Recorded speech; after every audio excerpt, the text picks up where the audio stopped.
We've all seen the "can you identify 240 Hz tests on YouTube? In my case, I'll keep it short and sweet. That answer is yes, and even if we assume your PC can't push out those kinds of frames, yet assuming you have the audacity to purchase one of these in the first place, you're still likely to sit comfortably above 100 Hz, which is leaps and bounds above 60. Ask anyone who's gamed on anything above 60 and they'll tell you that. So meet the BenQ Zowie XL2546. We have two of them. They're 240 Hz 24-inch 1080p esports monitors. They're literally designed for intense first-person shooters like CSGO, and things are looking pretty intense right now. And who better to have deliver impressions of the panel than a professional CSGO player? This is my fiance, Lisa Catino. I met her in Taiwan for Computex last year and asked her to marry me a little over 7 months later. So yeah, say hi to you too. Hi.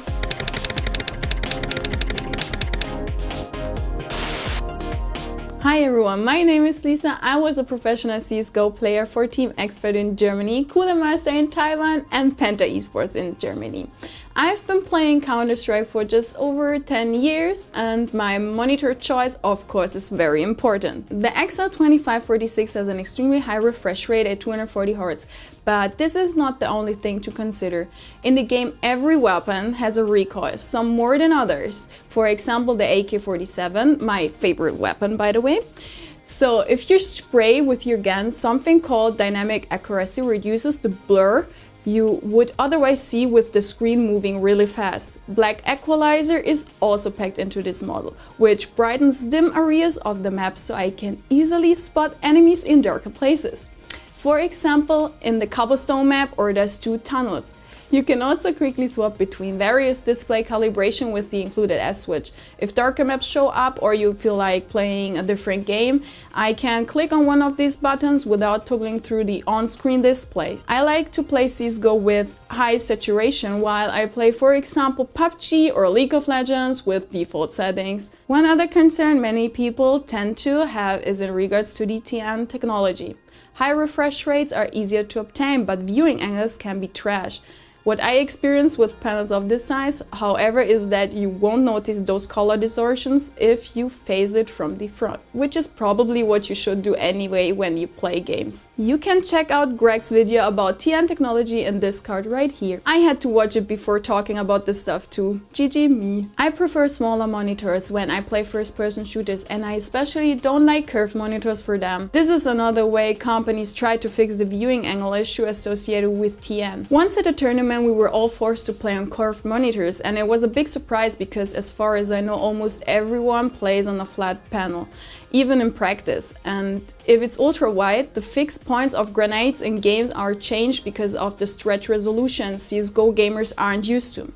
Anyway, I'm talking out of my experience based on playing Counter-Strike as a professional, so of course for other games the effects and experience can be different. Meanwhile, what's going on everyone? So these are BenQ XL2546s. In a nutshell, they're 240 Hz monitors. They are TN panels. I believe they're 1080p. And we have two of them, actually, because, well, she needs them for what she does. She is a Twitch streamer. She used to be a professional CSGO player. She's still a pro. Trust me, I tried beating her, and that didn't go well. So she's got a pretty, it's an okay setup. I mean, this is an excellent monitor from Asus. It's a 1440p 165 Hz, but she needs two monitors, and she's been using her iPad as like her second screen, and we all know, yeah, how difficult it is to use Apple products with Windows. So we just went to BenQ and said, hey, we need some kind of solution that she's gonna love. Of course, all the pros use BenQ monitors, and they sent us literally their best gaming monitors, especially for CSGO. So we're gonna set both of those up. We have a custom dual monitor stand we're gonna put up there. Wow, that was a really crooked angle just now.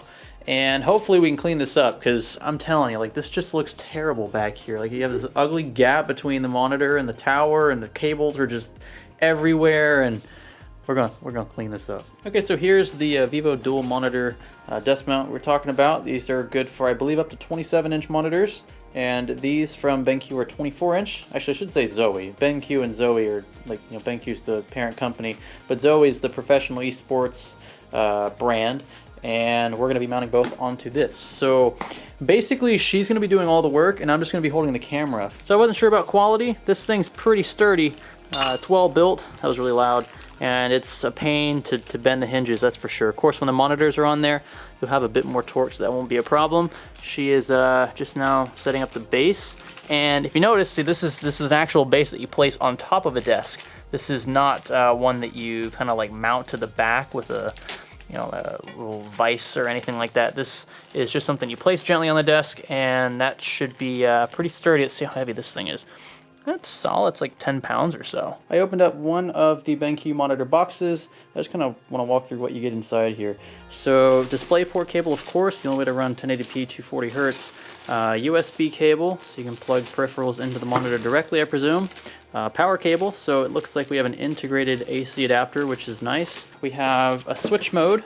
This is where you can switch modes on the monitor fairly quick. It's like a dedicated switch. I think this plugs into the USB port, to be honest. And this is a stand. Of course, we're not going to need this, though, because she's working on that over there. Ooh, it's looking nice. All right, so we got them lined up almost perfectly, I guess, horizontally, and she is taking care of cable management. The kit actually includes some like little straps that wrap around the poles at the rear. I've got to say, these monitors look pretty sexy from behind.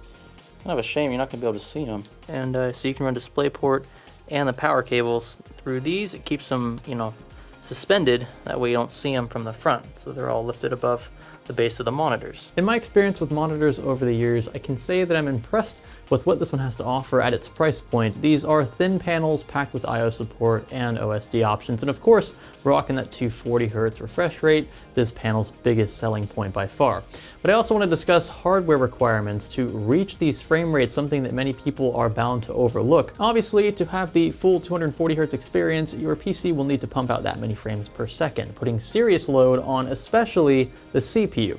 BenQ does briefly touch on recommended system specs by outlining bare minimum graphics card requirements, but this isn't actually the full story. In fact, it's very likely you'll be limited by your CPU in these scenarios, not your graphics card or cards. It's the GPU's job to draw and render frames, and it's the CPU's job to group commands and calculations in the handoff process between the CPU and the GPU.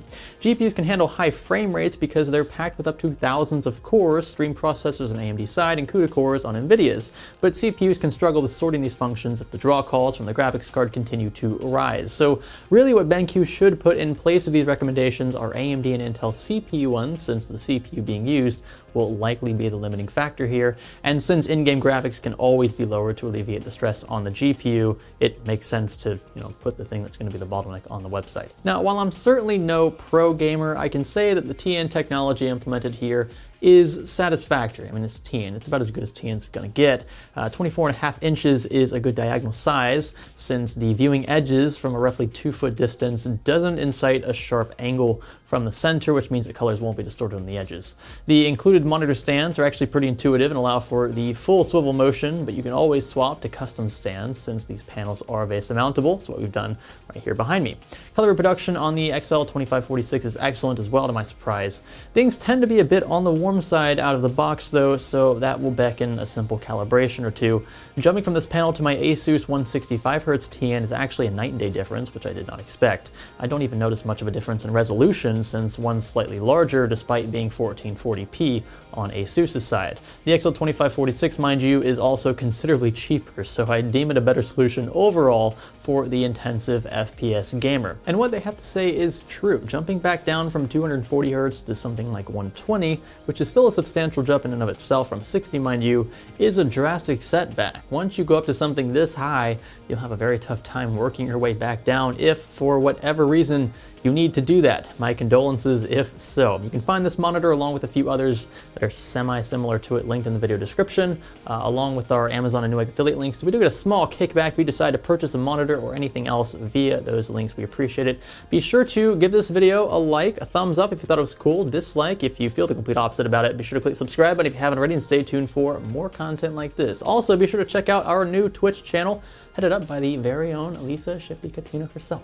This is Science Studio. Thanks for learning with us.